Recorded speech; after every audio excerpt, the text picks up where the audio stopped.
What's going on, everybody? This is another episode of Culture 316. I am one of your hosts, Jordan Nahisi. And you got Mo at his throat go, hi. How's everybody doing? A lot has been happening this week and this weekend, almost too much. So we're not going to waste any time. But before we get into that, I did want to show love to everyone who's tuned in: Apple's podcast, Spotify podcast, YouTube, anywhere on social media. We all really, really appreciate it. And it's your support that keeps us going. So keep liking, sharing, subscribing, keep rating the podcast, and all that stuff. So first off, I wanted to start off on a lighter tone and with some more recent news, which is that Pat McAfee has been announced to be a part of ESPN's College Game Day full time. For those of you who are unaware, College Game Day is a program that ESPN offers that kind of serves as a pre-show to major college football games around the country. I just kind of wanted to know your impressions on it, how you feel about, because I know that you love Pat. Just wanted to kind of get your impressions on the whole move. I just love him so much. He's like someone who you could definitely like book for so many roles. He has that personality. Like he clearly showed us that yes, he could be a performer, but he also is a really great commentator. He's definitely someone that you could put into that market and he's just going to make you look good. And he's someone that's like very like family friendly. Like you know what I mean? Like he's going to engage with the older folks and the younger kids. He just has like this fun and like infectious personality. I love Pat. I didn't watch ESPN, but you know what? I might just tune in for Pat. I mean, rightfully so. I think that's the goat for everybody. And what really made me a fan was his bum ass Corbin analysis. I absolutely stand Pat.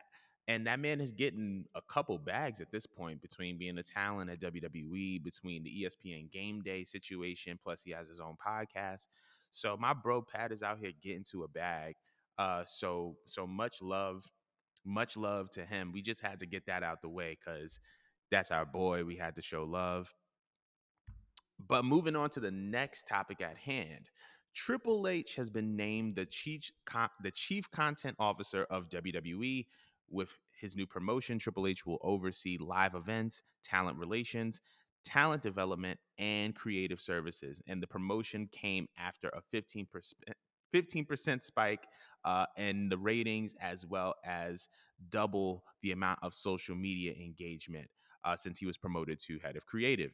So, good move, bad move. How do you feel about this move? You already know how I feel, but I wanted to get your Yeah. impressions on this new change.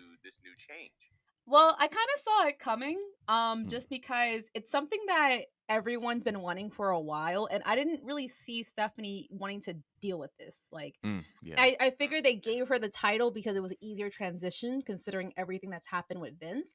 But like in terms of like someone who's actually was like the brains behind everything, I don't think she was making all these decisions by herself. You could Mm, totally tell that a lot of the moves we were seeing on TV and the bookings, like it was already like a Triple H product. It was just yeah. her name behind it, and it's just like, well, you might as well. Like we're not thanking her when we see this shit going on. We Right. thanking him. That's a fact. That's You a know, full-blown so fact. it felt like it was natural, you know, for the most part. I want to say he's been doing a great job. You know, there's maybe one or two things I got my foot on his neck for. You know, signing Braun is one of them. Still mad about the Clash of the Castle match ending, post match Drew. ending.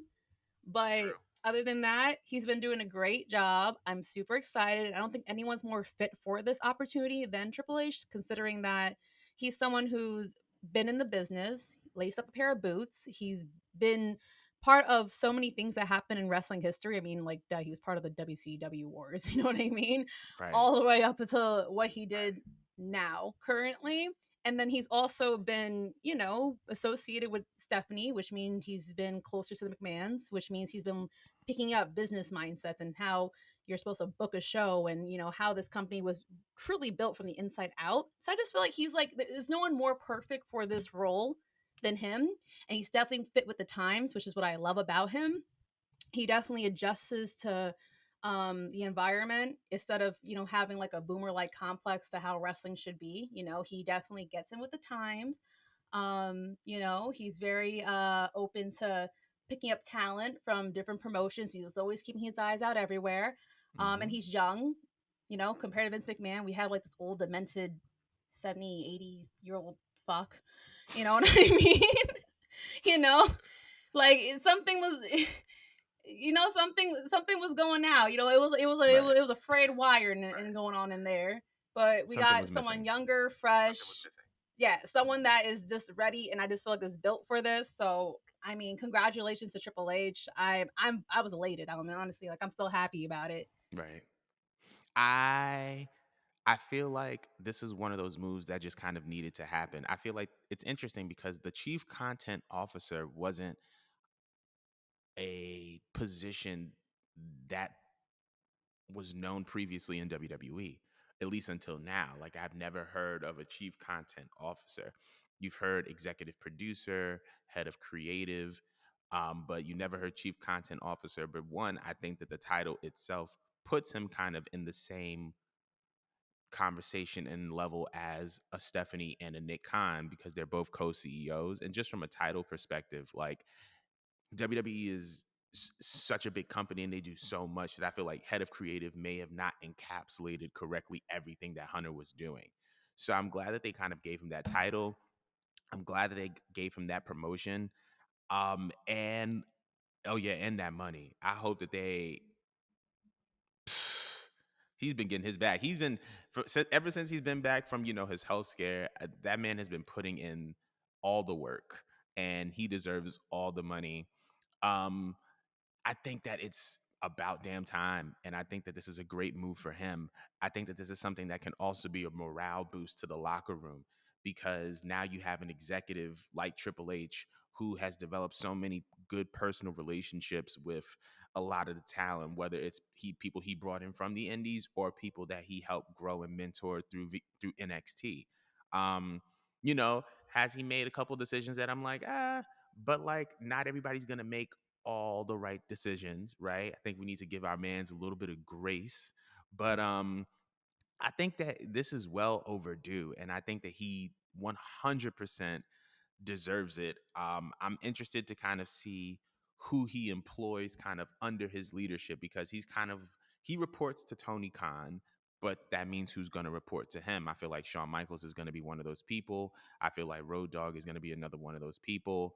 But I'm just kind of really, really eager to see kind of where he kind of goes from here and who he employs.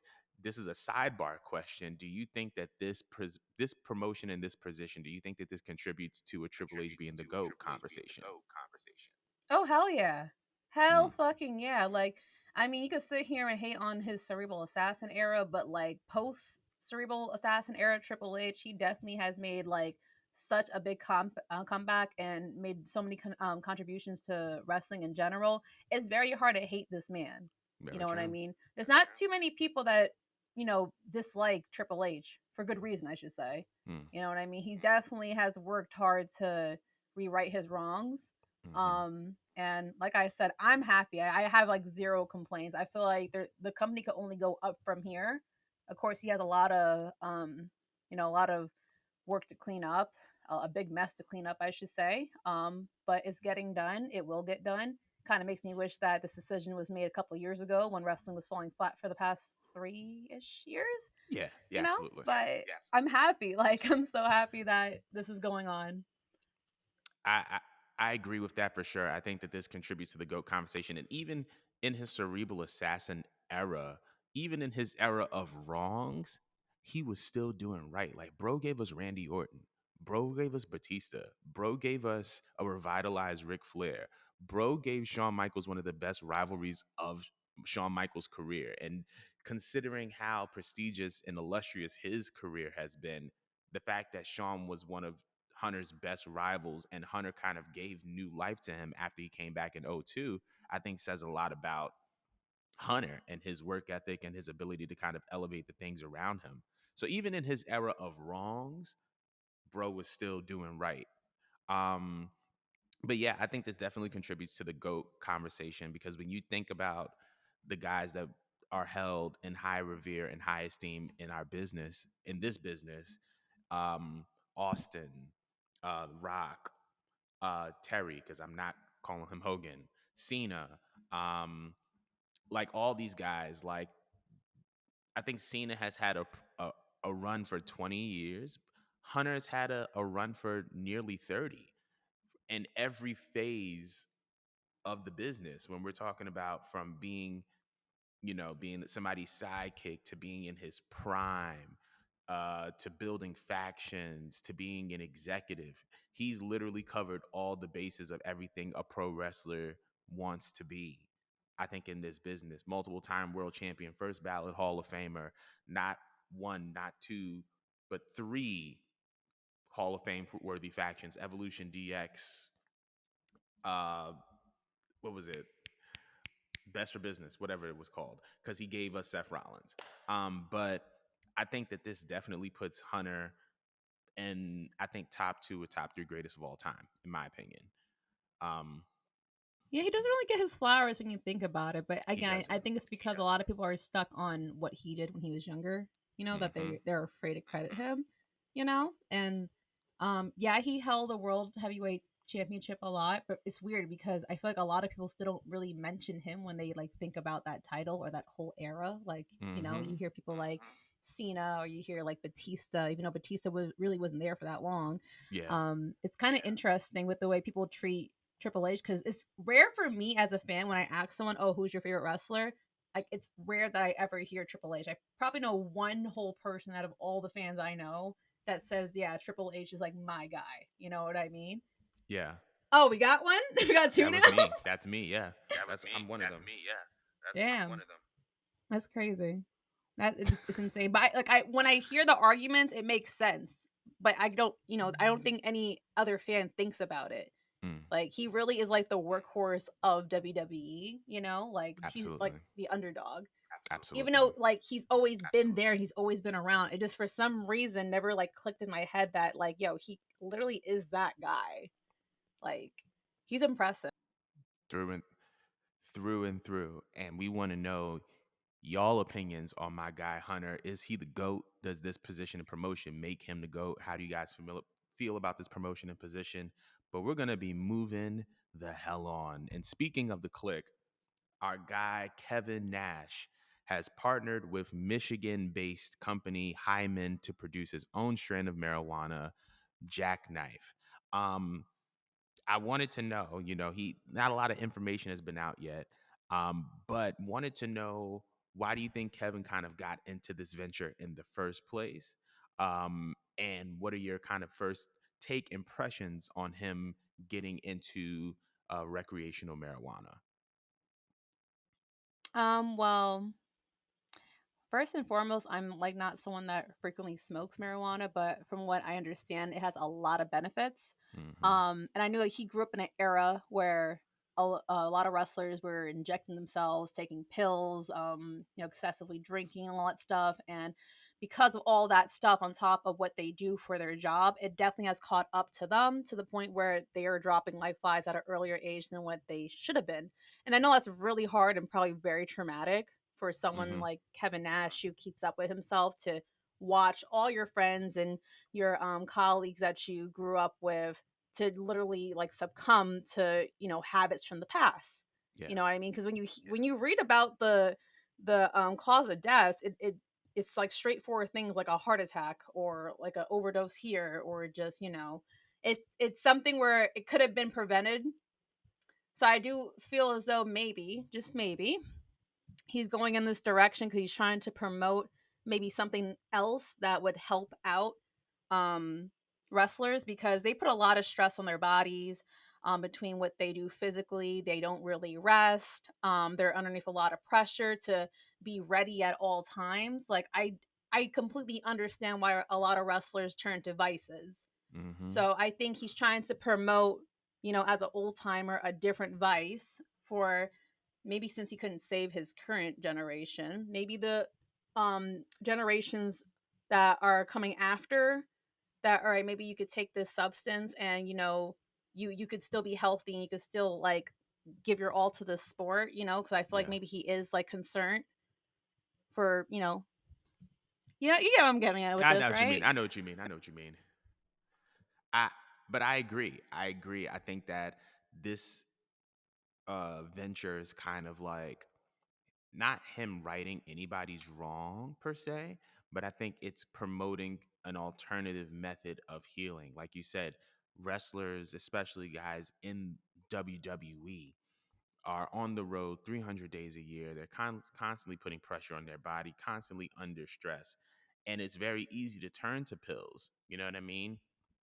Very easy to turn to drinking and alcohol and, all this other stuff and being addicted to it when you're on the road that amount of time and you're kind of putting yourself under that amount of pressure. I think that when we talk about recreational marijuana and even medical marijuana, it's something that wrestlers can turn to that aren't going to have any detrimental long-term health uh you know detriments, if you will. You know what I mean? I'd rather someone smoke a blunt than someone overdose on pills or someone just get hooked on pills. So I mean, it's another way of kind of coping and dealing with the stress that a lot of pro wrestlers deal with. And I think that's one of the reasons why a lot of like pro wrestling organizations have started to remove marijuana from their wellness program or from their drug testing program. Because I remember there was a time where in WWE where it was like, you test positive for marijuana, like you're suspended for 60 days under their wellness program. But now I think that they've removed that. And I think that it's just because, we're in a new time and a new era where we understand that marijuana isn't necessarily a bad thing, at least compared to the other substances that are out there. And It's not I really a just think, bad thing at all. yeah, it's Like, not. has It's anyone not. died from smoking weed? It's always like something plus It's they were like high if it's doing laced something with else, something, but no yeah, one yeah, ever yeah. died because of weed. Right. Yeah. It's like usually something is laced with weed, but it's not really like, oh man, somebody died because they're smoking weed. You know what I mean? Maybe if they're smoking weed and they're like driving, because technically that is still, you know, driving while under the influence, but like that in and of itself, like weed in and of itself hasn't killed anybody. You know what I mean? So, but I definitely want to know everybody else's opinions on it because even though I don't smoke, I will be copping some of my guy's strand because he's my favorite, if not second favorite member of the clique, and probably second favorite member of the NWO because we don't like Hulk Hogan. But speaking of marijuana and cannabis, Sasha Banks was also on the cover of Cannabis and Tech today, and she was also talking about how essentially what we kind of previously discussed, right, with wrestlers putting their bodies under so much pressure. Um, and she was just talking about how she turned to CBD um, to kind of help her with her recovery and healing process. Now, for those of you who are unaware, there's two major chemicals in marijuana. There's THC and then there's CBD. THC is more of the chemical that you use when you want to get high, and CBD is more so for medicinal purposes. But she turned to CBD essentially to heal, to deal with depression and anxiety. She was talking about how she wasn't feeling like herself, and when she started taking CBD, all of that kind of went away. Um, wanted your impressions on that, and I wanted to ask you this: um, do you see CBD being uh, professionally incorporated into treatment programs that the WWE and other pro wrestling organizations have to offer?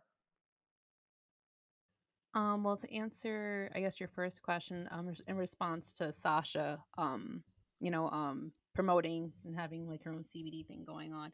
I was reading about it, and she was mentioning how in like 2018 she was experiencing anxiety and depression, and CBD actually helped her stop drinking, Yeah, which I thought that was a big thing because there's a lot of people in America that suffer from alcoholism, especially because it's that one thing where people always say that alcohol is bad for you. However, they make it accessible in like pretty much every corner, especially if you're from New York or whatever. yeah, that's a So fact. I feel like yeah. So when I read that part, that's what really stuck out to me.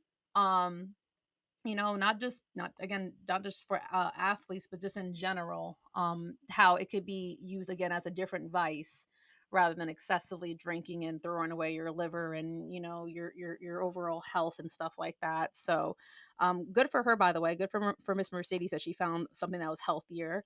And your second question was, Do you see like CBD and like CBD or CBD products being professionally kind of incorporated into like professional treatment programs that the WWE has to offer? Because they have their own like medical people and surgeons but like oh yeah, yeah, because like people are already smoking in the back. You know what I'm saying? yeah, Like we know, didn't we get confirmation that the reason why Randy stuck around Matt Riddle longer was because he has like his his favorite favorite strand strand. of weed? You know what I'm saying? So I'm like, all right, boom, confirmation. Like people are already smoking in the back. I was honestly surprised that when weed was legalized and stuff like that, that they hadn't already tried to get on that. Mm-hmm. Because again, there's no negative or any downsides to cannabis. Like there really isn't any downsides. It's really how you use it. And if they're using it in a way that's going to heal people and get them back in action sooner, then why not? You know what I mean? Wouldn't you want a happy, healthy, less anxiety filled roster that's ready to work and able? You know what I'm Right. saying? Like Absolutely. that's just the way I thought about it. So I'm very much surprised that they hadn't gotten on it before, but who knows? I mean, again, anything could happen, especially with us having Triple H and more power than before. So maybe he might even encourage it. I don't know if Triple H smokes. I heard rumors back then that Vince used to smoke. Don't see why it was ever an issue. I have a feeling But that since it's more accepted, yeah. hmm? So I have a feeling that if Hunter was hanging around Sean and X Pac, he definitely took a blunt or two in his day. So Right? That yeah, just makes sense. absolutely. Um, I was gonna say, wait, you were trying to finish. I was gonna say finish what you were gonna say. I'm done. You're Go done. on. Cool, cool. Yep. Nah, I think to kind of go off of that, I think that they should definitely integrate CBD products into rehab programs if they haven't done so already. I don't want to assume that like they haven't done it, but I think that they should incorporate it. It's 2022. It's time. We understand not only that recreational marijuana doesn't have any downsides to it, but we know that medicinal marijuana has a lot of upsides to it. And I feel like part of the issue surrounding weed is the stigma and the stereotypes attached to it by way of the criminalization of it over the past 50 years. And I feel like we've all kind of grown out of that. We know that people who do weed come in all shapes, forms, and sizes, all different races. And that it doesn't really have any downsides to it. You know what I mean? Rather do weed than coke. And I'm gonna keep it at that before I say anything about people that that we've mentioned in our group chat. But moving on, speaking of cocaine, AEW had their all out I press. love that segue. Listen, it's relevant. Um, but all right, so brief little summary slash kind of like summation.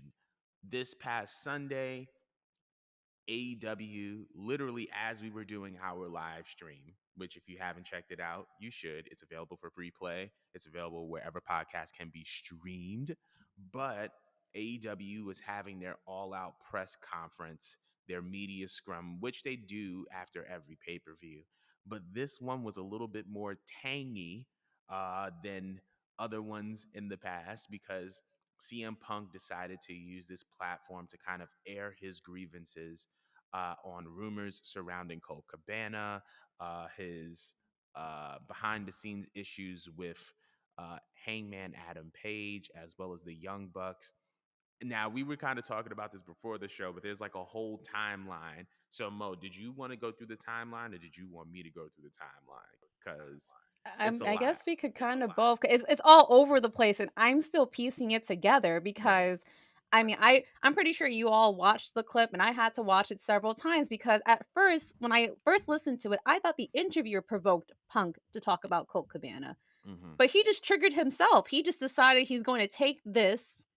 'Cause it was like a 25-minute rant, and this went off for at least 5 minutes on just Colt Cabana airing out his business and his financials. So I had to backtrack, and that that triggered him based off of the Young Bucks Mm-hmm. releasing some information to a press or whatever. What was it a certain source I think it that was like we a should couple mention? sources. Yeah. Yeah, so they basically put out this idea that Punk was responsible for blacklisting Colt Cabana, which otherwise made him look bad because he's supposed to be like their bigger baby face for the company. And now, like, you have these news sources going around saying that, you're a top baby face, this guy that you're investing all this money into that everyone wants to see. Yeah, he's an asshole who's stopping people's bags and shit, Right. you know? And that was how long ago? That was before the injury? That was before the Or during injury, I the believe. injury? I think it was before or like right at the beginning of the injury. And he's been out for how many weeks to be I exact? I think it was to be honest, I don't know how long he was out. I'm thinking like between like it was like a couple months. Like I think it was like 2 to 3 months because he came to LA in June, and I think that was like his last match. Like the following week he said that he had to like take like a break or whatever the case may be. So I think it's been like two I would say a little bit under 3 So months. 8 to 12 weeks, you're harvesting all this bitter ass anger. Let's just start there. Yeah, Um, absolutely. then we have a promo with Adam Hangman Page, but this was before the injury, correct? That Adam he Hank cut this promo. Mhm. I believe it was either before the no, it was before the injury Yes, because before the injury. because this promo was leading up towards their world title match, and Hangman was still the champion. And yep. And then I don't think Punk was able to give his receipt back till afterwards. So he's been Yeah. harvesting all this energy for 8 to 12 weeks. That is insane. And like we discussed before, we recorded. Punk's not really active on social media. Like, he'll post something here or there, but he's not like vocal like the rest of the EVP. So he's literally just been harvesting this, and it was just such awkward timing because they just went on with a about 5 hour long pay-per-view with like 14 matches, and it ended with him positively ending with him Right. retaining his belt and his championship. And they go straight in and have this interview with the Scrums. What are they called again? It's they call it Media Scrum, so it's the All Out Media Scrum. Media Scrums. Okay, yeah, so they do their all-out media scrums, and this man just takes about 25 minutes to just get on the elite's asses.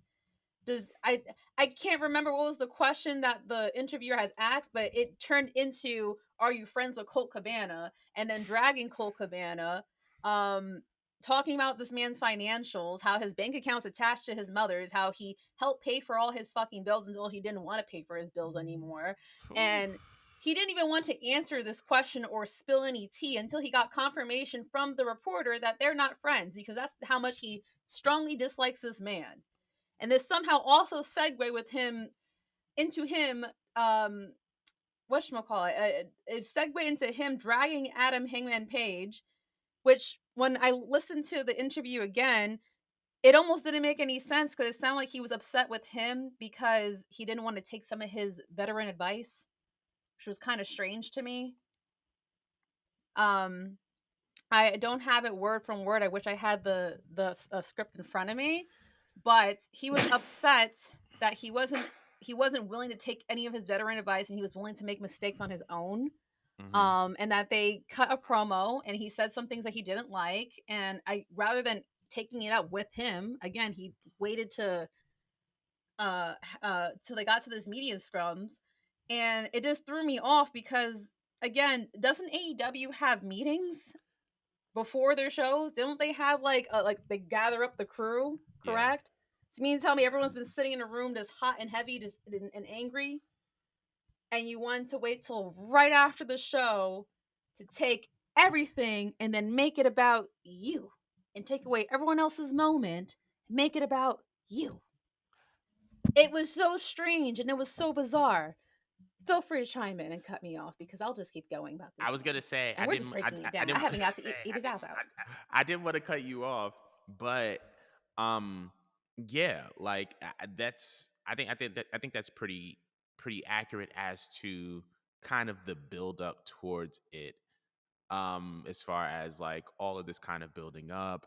Now, apparently over the past couple of weeks they've also had like talent meetings, stuff like that, backstage meetings, not just with, you know, potential personal issues between the wrestlers, but between WWE tampering with contracts. So I'm pretty sure that they've had multiple meetings to kind of sit down and had the opportunity to hash things out. But that is what led to happen afterwards, which is essentially that CM Punk, Ace Steel, Kenny Omega, the Bucks, apparently Michael Nakazawa, and Brandon Cutler all had a physical altercation. Some people are saying that Ace Steel bit Kenny Omega, that CM Punk swang on Nick Jackson and knocked him out. But essentially, They threw a chair at him and gave him a black yeah, eye, if I'm yeah, not threw a mistaken. chair. Like somebody got a chair through with them, got the black eye. But essentially, things got physical after that. And I think the initial report was that the elite was the one, or the elite was the entity that initiated the physical confrontation, which I thought was very interesting because that is a very, very Brooklyn thing to do. Um, that is, I was like, are y'all from Cali? Are you sure you're from California? But Well, in their defense, didn't Punk say in that same rant that, if you have a problem, take it up with me? And they said, yeah, I bet. yeah, they bet. Say less. Soon as that man finished his pastry, it was on. Right. It was literally on. Like, so I can't really blame them for taking that approach, but things got physical. Now, because we've been keeping track of the situation for the past couple of days, um, reports have been coming out saying that apparently everybody who was involved in that altercation will not be available, or has been, I should say, has been suspended, and will not be appearing on Dynamite. I assume that means that they won't be on Rampage as well. And by the end of Wednesday, CM Punk and Ace Steel are either going to be suspended or out of the company, which, and this is, I believe, Sports Illustrated reported this. So I'm just like, ooh, this is heavy, but this is very, very interesting because I feel like there's so many layers to this issue. Um, I wanted you to start because I feel like you had a lot of things to sound off on, and I just feel I like might the be all people over the place with this talk because, to. like, I'm mad at so many people, but I'm primarily mad at Punk. Hmm. But it starts with Tony Khan, so I gotta chew his ass out first Go ahead. because you sat there and watched him tear down your company for 25 minutes and expose your business Mm, for being disorganized, for being all over the place, and clearly you're a boss that does not barely a boss, but he's the man that basically signs the fucking paychecks and shit, but he does not know how to be a boss. He does not know how to control his fucking children. Your EVPs are supposed to be a representation of you. And the yeah. fact that it's to a point where we started off with just like the lower cards, like maybe like some beef with the females and some beef with the mid cards fighting and stuff like that. But now it has escalated to the point that the people that are main eventing, your top cards, your top draws or whatnot, the people that are again your fucking EVPs are lashing out on each other. And Right. again, Tony Khan just watched CM Punk just go off about it and did nothing. Like I watched his cokehead eyes just bug out his fucking head and he didn't do nothing about it. I was like, yo, it couldn't be. If it was, say what you want to say about Vince McMahon, all right. If you dislike him, I completely understand. I get it. But no one would ever have the thought to have pulled that shit with Vince McMahon sitting beside them. That's a fact. That's the part that got me. I was like, he's really gonna let this man just like implode their whole entire company after putting on a 5-hour long event that is competing with another company?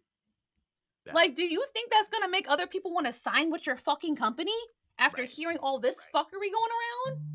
You should have unplugged the man's mic. You should have told him to go get up and go. You're done. You're done. But no, he was stuttering when he tried to cut off Punk, and then he gave up and he folded. And it's just that right there tells me enough about this company, because we were already talking about it for weeks. For weeks. How and why we don't take Tony Khan seriously. Like, he does not come off like a boss. He comes off again like a mark with too much money that wants to buddy with certain wrestlers. And another thing, the politicking, because you could tell which people he picks and chooses to. How can I go about this? There are certain people in the company that I guess have so much access to Tony Khan and getting whatever they want out of him is almost to a Mm-hmm. point where it's not like you're my boss. It's more like, again, you're my homie, you're my friend. We're at the same level. And that's Right. exactly what I got out of observing the body language between Punk and Tony Khan. Because for me, watching from where I was sitting, if I didn't even know who was who, I would think that Tony Khan was an assistant or an advocate or a very stressed out PR team going on, because he did not present himself like a boss. He Right. let CM Punk say whatever he wanted to say and take it as far as he wanted to take it. So that was my first issue with Tony Khan right there. But bringing it back to Punk, I think he's fucking selfish. Mm. I think he's a fucking narcissist. I think that he's a shell of his former self, and he is literally representing everything he did not want to be. And it was all exposed in this interview. I don't know if he was intoxicated. I don't know if he was just stressed. I don't know if it, I can't understand or fathom how you could have such an amazing match with Mox and walk away with the belt, and you're filled with all this anger. Like, again, no one asked you this question. You were just getting it off your chest, and you decided while you're getting it off your chest, you're going to take down the whole entire company with you.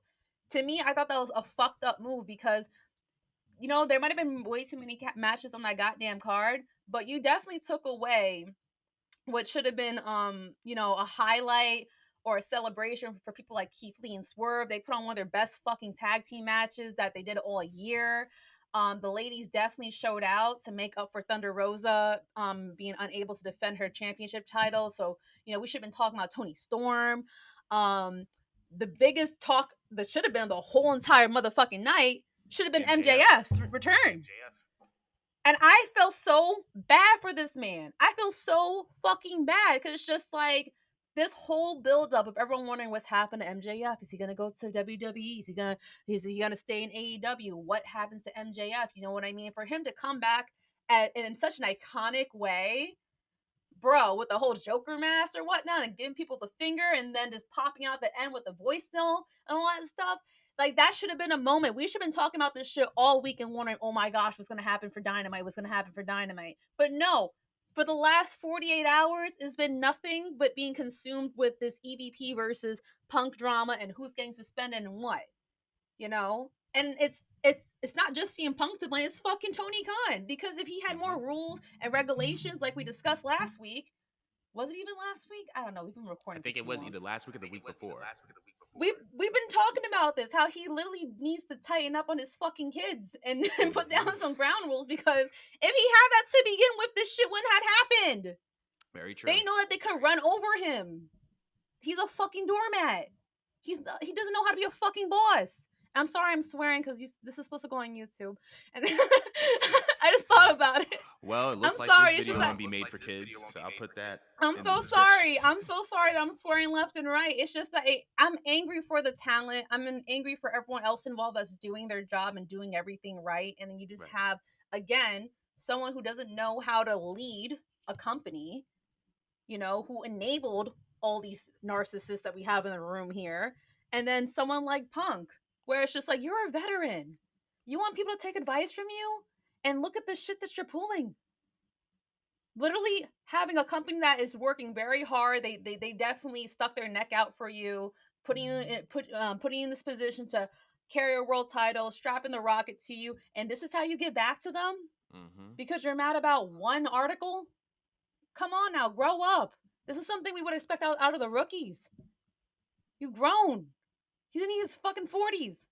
I'm sorry, You're y'all. good. You're I'm good. sorry. I gotta reel back on the swearing. I gotta reel back on the swearing. I'm gonna let you chime in because I'll go all podcasts on this man. So here's the ironic part about this. I started off this season with a 10-minute pod called The Warm Up, and I said that everything rises and falls on leadership. And I think even though I was talking about Vince McMahon then, the same applies for Tony Khan now. What happens is I feel like what happens in today's corporate culture, we want our leaders to be transparent, empathetic, relatable. But what happens is that when you're around a lot of wrestlers who have been a victim to a certain power structure and a certain power dynamic, you have to be very, very careful because the last thing you want to do is serve as a doormat, as you said, as a pushover, as someone, that wrestlers just kind of see as the homie. Because truth be told, if I'm signing your checks, I'm not your boy. I'm your boss, dog. I'm your leader, dog. And I feel like a lot of grown men and grown women don't like hearing that because they don't like this idea of having to quote unquote follow orders or be under somebody's leadership. But the facts is the facts. Unless you're trying to start your own wrestling company and I'm signing your checks, dog, I'm your boss. I'm your CEO. Now, I'm not gonna sit up here and be a beefhead, and I'm not gonna be like a dictator, and I'm not going to be disrespectful and call you out your name. But there needs to be a respect for leadership. But then on the other end of the spectrum, as a leader, what are you doing to get that respect? You can't be sitting over here being buddy buddy with everybody for 3 years and then sit up at a media scrum and say that you're not going to take it anymore when you're talking about WWE tampering on your contract. It's like, are you really not taking it anymore because you've been so focused on everybody being everybody's friend for the past 3 years that you haven't demanded respect? And the fact that it's gotten to this point of you trying to like warn people about the whole tampering situation, it's already too late. So that's what I had to say about Tony Khan from that perspective. I feel like MJF said, there's people in the wrestling business who don't need to be in the wrestling business. He belongs in the crowd. He's a mark who has a lot of money. And I think that that's showing now because it seems like he never really has a stance on anything. He just stands next to who's ever hot or who's ever his favorite. So he's He has a willing to. stance though. He does have a stand. I notice he picks and chooses when he wants to have some balls. That's Mm, another thing that annoys me about him because he'll find the most random interviews to like nip at, and it'll shock me that he'll actually nip back at somebody. But it's hmm just like, why don't you have that same energy for your own roster? And here's another thing. You were so vocal about talking about Swole after her interview on a whole other podcast, and she was being respectful. But Punk literally destabilizing an entire company with one media scrum, and you're just like a deer in the headlights. Is just like you pick and choose. You're very, very loud about suspending Eddie Kingston, but you want to leak reports to Sports Illustrated. You're very, very loud about criticizing Swole, but you're quiet when you're talking about Punk. I want to know why. Because it seems like it's And so only was the rest of the roster. Like that got me right. so irritated because all Swole did was politely articulate the reason why she departed. Mm-hmm. And it was mainly because she just said lack of representation. Because she says that she wants her daughter to be able to look at the screen and see someone that looks like her. You know what I mean? A lot of ethnic kids, like people like me, wanted to see that growing up, and she was making a very valid point that there wasn't enough representation across the screen when it came to the women's division, and she Right. also felt like the women's division was being treated like a bit of a joke. She worded it a lot more politely than I am, Yeah. but she didn't drag Tony Khan. She didn't say nothing negative about Tony Khan. She didn't say he was a bad person or whatnot. He immediately ignored everything else that she said. That shit went up for like a couple hours, and his response was something petty and childish as "You weren't a very good wrestler, so that's why we released you." And I and that and And I think then on top of that, and I think go ahead. Go ahead. I'm sorry. I was just gonna Sorry. say, and I think that another problem that I've noticed, especially with Tony, is that it doesn't look like he's like secure in himself, like he's stable in himself. You know what I mean? Um, so and I could tell by just how he responds to things and his stance on certain things. because it just seems like, like I'm a nerd too, but like at the same time, he just seems like a nerd who just kind of wants to get one over on people. He feels like he can get one over on because he was, I don't know, like what he was going through when he was younger. But it just, something about him screams insecurity. And I think that leaks through the way that he leads because he's so focused on being liked and he's not respected. And there's a difference between the two. You can be liked and not respected. There was even jokes about it in the beginning of the company when like Cody and them would be on BTE. Oh, we're just gonna spend Tony's money. But all jokes contain true shit. All jokes contain some true shit. So I feel like that He's wasn't. I feel like spineless. that wasn't. Yeah. So I, He's very much spineless, and he started off this whole company with being like a people pleaser. So as soon as he got like the slightest bit of criticism, he's like, "I've been giving you guys what you want. Why are you guys upset with me?" Right. Like you would see, some chips and some flaking in his fragile ego. Like it's really sad. Like, and the reason why I also brought up Big Swole was because I noticed that the whole locker room, people that weren't even involved in this, she didn't drag nobody else. She didn't badmouth nobody in that interview. People were coming out the gates left and right, trying to endorse Tony Khan or whatever and saying like, "Oh, he's a great boss, you're just this and that. Tony Khan has treated me like gold and da da da da." I noticed again, everyone's pretty quiet. Now I'm not sure if there's any legal reasons if maybe the whole locker room can't, considering that the police did get involved in the fight, that maybe no one could just comment on anything, Right. about their treatment in the company. But I just find it really, really strange how everyone had all this energy for Big Swole just, giving a honest analysis about her experience in the company as a woman of color. You know, everyone came out the woodworks for her and was attacking her, and people were like approving it. Like I saw podcasts and other analysis where people were condoning this type of behavior, but your fucking elites, the people who are supposed to be your main eventers, the people who are really pulling out your merch and supposed to be representing your company, they're running rampant and no one's saying anything and no one's commenting on how this could, this is all a reflection of Tony Khan as a boss. And Yeah. I had to put quotations because it really doesn't feel like it. Now going from Tony to Punk, because I was able to touch a little bit on Tony, but I never touched on Punk. I think that Punk, it's so funny because when I thought about it, Punk and Triple H are really just the same person. One just has more tattoos than the other. Because I feel like what Punk was doing at that moment, if this was real, which I'm gonna confront at the end of my little spiel, and I'm gonna relay that to you.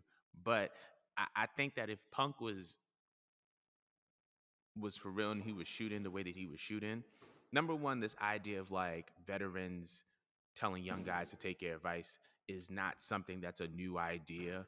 Like that's something that a lot of old heads pride themselves on. Like you need to listen to me. Like I'm your big homie. I'm trying to help you out. Sting has said that in interviews. Flair, like anyone who's anyone, and I'm pretty sure that guys like Cena and Roman feel the same way. Like dog, I've been drawing money. I'm been doing this, that, and the third. I'm trying to help you out. I'm trying to put you on.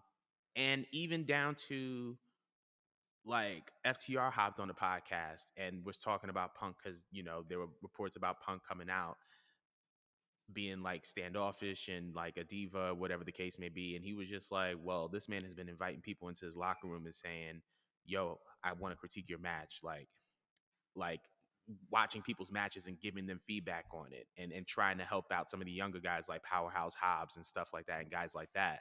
So I think that him taking offense to people not wanting to take his advice is a very, very classic veteran pro wrestler move.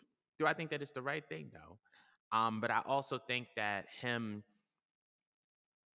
think a lot of his frustration was that. I think it was also the fact that when Hangman was cutting his promo, Hangman was alluding to the conflict that Punk had with Colt Cabana as well in his promo. And that was another thing that I think got him mad, that because he doesn't utilize social media, he was not able to confront on a consistent basis. And I think that he kind of used his media scrum as a platform to air out his grievances because he doesn't utilize social media, because he wasn't on TV as much over the past 2 to 3 months. You know, this was supposed to be summer of Punk too until that injury. And then that's kind of what led to John Moxley taking over. And I feel like if Punk was able to be present this entire summer, I think that we wouldn't have had as much tension because he would have been able to relegate and delegate accordingly and probably be able to solve in a timely manner as opposed to like leaving, not being there for 2 months and then coming back. Now, what I will say about him going off on Hangman and the Bucks and Colt Cabana, personally, I would not have done it. However, I am empathetic towards the fact that like he was like, listen, I don't talk about stuff like this, but this has been like burning because people on the internet have been talking about Punk. Like I was listening to a podcast and they were talking about how Punk is a bad person because of how he treated Colt Cabana. And it's like that stuff has been out there in the public for years on end. So I understand him wanting to air out his grievances then and there. However, there's a term called discernment. You don't have to say everything when you want to say it. You have to read the room. You know that MJF just had one of the most iconic returns. You know that that's a feud that's building. So why, and you know the value of your voice. You're one of the most coveted people in pro wrestling. Of course, when you say something and you go off on something, it's going to overshadow a lot of things that happen on a pretty eventful show. So if I'm in Punk's shoes, I'm a chill for now. Or I may just handle it backstage, or I may just talk to who I need to talk to get it solved. Because at the end of the day, if I'm for the young guys and I understand my value, I'm not going to put them in a position where their value goes down or what they do goes down in value. Because it wasn't just in like you said, it wasn't just the MJF return. It was the building of that whole faction around him. It was Tony winning the title. It was Keith and Swerve winning their titles. Um, so like I think there was multiple things at stake that he should have considered before he went off like that. With that being said, I think this is a work. I think this is a work. And at first I was like, why would this be a work? And if you allow me some of your time, I just want to tell you why I think this is a work. So, what show is happening in 2 weeks from today? Dynamite Grand, Dynamite Grand Slam, which Oh, happens in Grand Slam! I forgot about that shit. which happens which happens in New York City. It's probably going to be their biggest arena show of the year. At least that's on television when you exclude all the other pay-per-views. New York is the number one media market in the world. You go to New York, you know that it's going to be an eventful show. You want to create the scene for a big show. So, all right, I'll let CM Punk go off and air out his grievances. Or maybe they were just backstage and they kind of figured this out altogether. My opinion, I think that the Young Bucks as well as CM Punk are very much aware of today's wrestling climate with social media and the internet and reports, and they know what gets indie marks going and they know how to trigger people. And they were also able to run a litmus test with MJF. We swore MJF was going to WWE until we saw him back at All Out. And the way that he came back shows me, extension or not, contract or not, this was something that had to be talked about. For MJF to come back to All Out in Chicago after Punk wins the title at All Out, this is something that's a very, very meticulous plan. But mind you, leading up into that, oh, reports are saying that MJF is in talks with WWE. Reports are saying that MJF is this, that, and the third.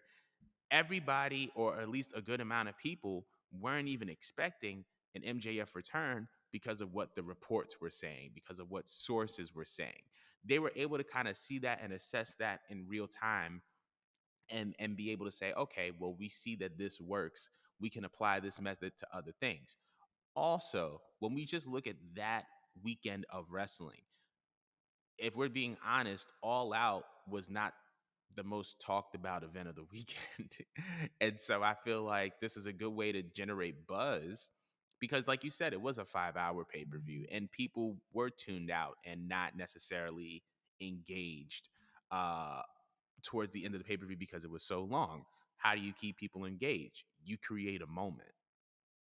You create a moment. Wait, so are you implying that that fight never happened? I'm implying that this whole thing is, yeah, I think this is a whole work. I think this is Because a they were whole. very descriptive about who was in that fight, what happened in the fight, who broke it up, Jericho getting involved and speaking to Tony Khan before he was left alone with them to handle it whatever way he was going to handle it. Like, Mm-hmm. that that would be really fucked up to the fans, to be honest. But at this, Like, while you traumatized us, Tony Khan. If right, that's the case. but this is the reason why this makes it so interesting. If this, if this, um, particular incident was by default, it means that Tony Khan is currently perhaps the worst leader in wrestling. If this was by design, this means that he's one of the best creative minds. But either way, you're still talking about it. Like, and I think that that's one of the things that makes it such a polarizing case. Like, yes, it's traumatizing, but it's like when we're talking about real storylines and we're talking about real narratives in wrestling, you have to adjust to the times. You have to adjust to wait to. I'm trying to phrase my words correctly. You have to to adjust to what feels real and what feels relevant and what feels intriguing. We've like even with the whole we've been seeing it on Raw when we see when when Dexter Loomis first started popping up, when like he was like coming through the crowd and like that camera angle and stuff like that. And now we're seeing it manifest in a new way. But I feel like if wrestling wants to evolve, they have to evolve with the things that feel real. And I feel like, a indie report, a suspension, this is what feels real. So I wouldn't be surprised if this is a work. And I could be wrong.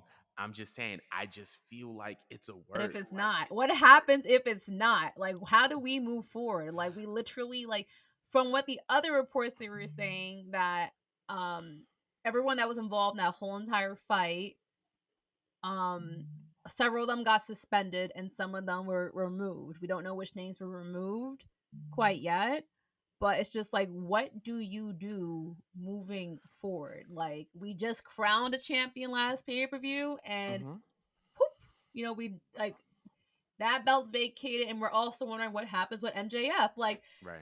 how are we going to re-spark him coming back, considering that all the attention has been pulled away because From of this him. incident? Does he come back and cut a pipe bomb on what just happened? Like, what do you do? Like, how do you work with this and even make it into like an angle that doesn't make the company look embarrassing? Because a Well, lot of here, people allegedly aren't showing up tomorrow. I'm sorry, not tomorrow, tonight. right. I would say that that's not for us as fans to figure out.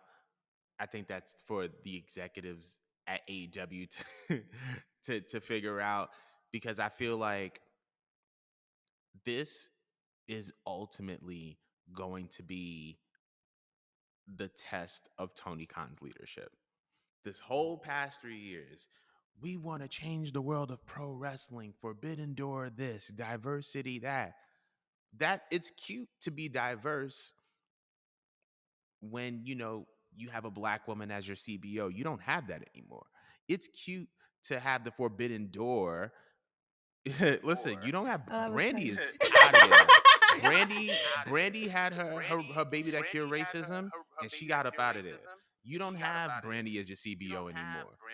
Um, Forbidden Door is cute when you have all of New Japan's most valuable former assets, and now they're in a position where they kind of have to do a show of you to regenerate interest in that company. All this Forbidden Door stuff is cute when business is best for you. All this diversity stuff is cute when business is best for you. But when you have to go between arguably your favorite wrestler and the wrestlers that made your company attractive to attract your favorite wrestler to come back in the first place, who do you side with? Because ultimately, a decision has to be made, which means that a stance has to be taken. So you have to decide: do you want a healthy work environment by keeping Kenny, the Bucks, and who may have you, or do you just want to be the guy known for bringing CM Punk back and just keep him happy? Because I'm telling you this: if this is real, one of them got to go. CM Punk Somebody gotta got to go. go. Somebody It's got to not a go. loss if he goes. It's not a loss if he goes. Like I'm not. I don't mean to be a dickhead. It's just that he was excited in the beginning, but it's just like he's kind of old. He's kind of worn out. He keeps It's getting the honeymoon injured. period has worn off, and I think that that's something that And he I have kind of another alluded to that would question. happen. Yeah, No, I had a question because it's just like, what hypothetically, if he gets fired, do you think another company is going to work with him? Do you think that even Hunter would bother calling him? Do you think yeah, they would try to repair their relationship? yeah, absolutely, Really? absolutely. Yeah, Considering yeah. everything that's been said and done. Considering every dog, Scott Steiner was slandering Stephanie McMahon for the better part of 20 years. That man still ended up in the Hall of Fame, and his son is the NXT champion. Like, what are we Fair doing? response. Like, I think that, and let's not act like we got a guy who's considered one of the top heels in the business in the Miz, who was a quote unquote locker room cancer at one point. That's the reason why he had to change outside the locker room at one point. But people change and people grow, and people will always have that capacity to change and grow. And I don't think that you should base CM Punk's value off of an incident, real or fake, uh, with a certain set of people, especially if there's a whole other different set of people that have been singing his praises with FTR and talking about how he's tried to help a lot of young guys. I think Punk has a lot of value, and I think that Hunter, more than Vince, probably has a little bit more of an advantage of acquiring Punk to come back to WWE. So I could see Hunter making that call and being like, "So what's up?" Imagine him lining But I was gonna Woodhunter say, on TV. Holy fuck, that'd be huh? insane. If they took Hunter him and Punk back on and TV, had him right? align that what's like that would be insane if they were aligned together like on TV, but they're kind of semi shooting their promos, Yeah, like at that point, yeah, we do got a war. We really do got a war if they were to real get CM like a Punk real back. life. But I was gonna say, yeah. would you think that WWE would take Punk back? And I have one more question for you before we wrap up. Um honestly, I feel like they're willing to go to whatever links would get them money. And even though fans would call CM Punk a sellout, I still feel like if he came back, now they're definitely watching because they Mm-hmm. want to know what's going to come out of his mouth. And they're probably assuming that if he did get signed, that there's probably somewhere in the agreement where it's like, I say whatever the fuck I want to say during my promos, especially because we're TV 14 right now. Mm-hmm. You can't stop me. You can't cut my mic. So I definitely would still watch, even though Mm-hmm. like if that situation is in what he did in the sequence of events did actually occur, maybe that did change my opinion of Punk, but I'm not gonna lie, it would make amazing television.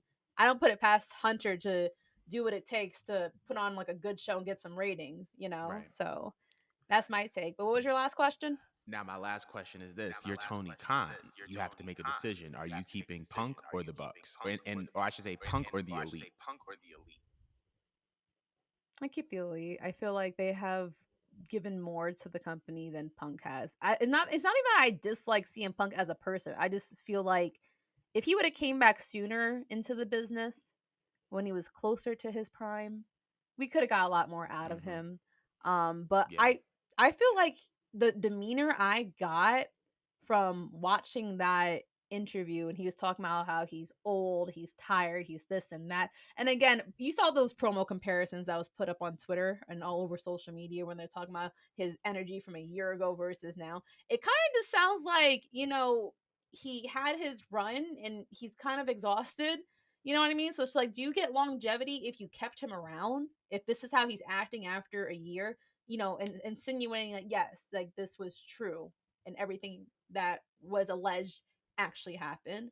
I Mhm. feel like we've been getting a lot more out of the elite, and I feel like for the most part, the elite has been problematic. Do I think that they're fit for their roles? No, they're not. But in terms of what they've been doing as talents on TV, I feel like they've been showing out and they've been doing Mhm. their job, and no one else really has been complaining about them. So I would remove the bad seed.